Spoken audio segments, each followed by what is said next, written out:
Hi guys! Good morning! Ang aking naisip na lulutuin today ay sinigang sa bayabas.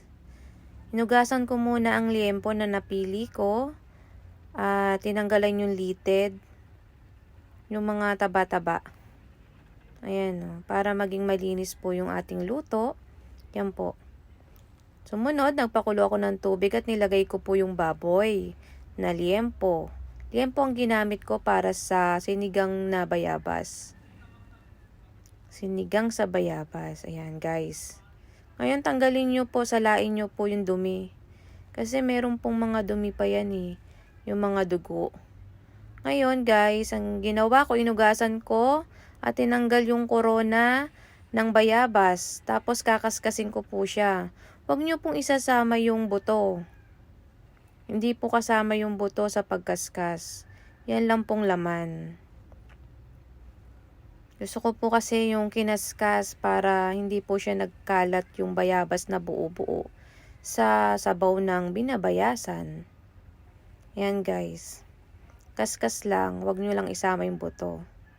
Ngayon guys, yung pagpapakulo ko kanina ng baboy, tinanggal ko muna at nilagay sa bowl. Ayan, inihiwalay ko. Sinama ko rin pala yung gabi sa pagpapakulo kasi matigas yung gabi, matagal siyang pakuluan. Ngayon, dinrain ko muna siya. Ayan. Yun yung gabi. Ayan, tanggalin nyo muna yung baboy. Tapos, optional kung gusto nyo ng garlic pagka gigisa. Kasi ako gusto ko yung garlic kaya naglagay talaga ako. Yung iba kasi ayaw nila. So, igisa nyo muna yan hanggang sa lumambot po yung kamatis. Ayan. Palambutin muna natin yung kamatis, tsaka natin ilagay yung baboy. Ngayon, nalagay ko na dyan yung baboy. Yung pinagpakuluan, i-drain ko lang siya. Kasi meron siyang dumi, syempre, na nasama dyan. Kaya salain muna natin siya. Ngayon, pakuluan natin. After nyan, yung kinaskas nating bayabas, ilalagay na po natin siya. Pakuluan lang din po natin. Ngayaan lang po natin siyang kumulo at timplahan na rin po natin dyan ng, kung gusto nyo lagyan ng ginisa mix or magic sarap, betchin, nasa sa inyo na po. Ayan guys. Yan, yung pinakulo kong buto ng bayabas. Sinala ko, tsaka ko inilagay. Tapos, nilagyan ko na rin yan guys ng patis, asukal. Tansyahin nyo lang yung dami ng asukal at saka ng patis tsaka asin.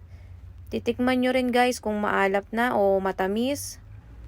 Kayo, bahala kayo kung anong lasa yung gusto nyo. Kung medyo gusto nyo ng matamis, dagdagan nyo ng asukal.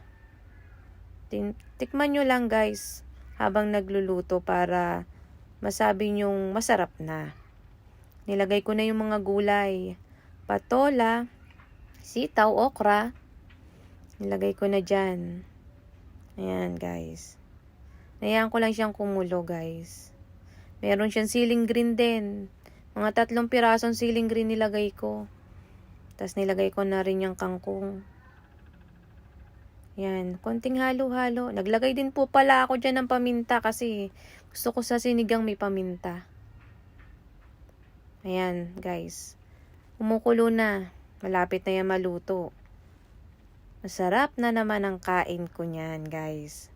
Pag ganyan na mga pagkain, guys, lalo na umuulan, ay talagang mapapadami ang kain ko. Ayan, guys. Ganyan lang ang pagluluto ko ng version ng sinigang sa bayabas. Ayan, guys. Malapit na po siyang maluto. Thank you for watching, guys.